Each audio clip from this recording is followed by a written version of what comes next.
कई माया कार रखी होनी कलमे दरूद इस्तगफार ते खत्म पढ़ने वास्ते होनी जी जी ते कई माया वो कट्ठियां की कहने मदीने आईयां ने उस खजूर ने विचों निकली सुभान अल्लाह ते कई उमरे तो बंदे आन ना कठाउन ते को बंदा डक थले सटे ते को मां पे चुप थले सट दी दिया ए मदीने विचों आई खजूर ही उस विचों निकली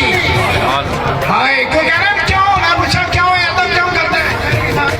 वो कहना सब बड़े मौलवी ने पूछा मदीने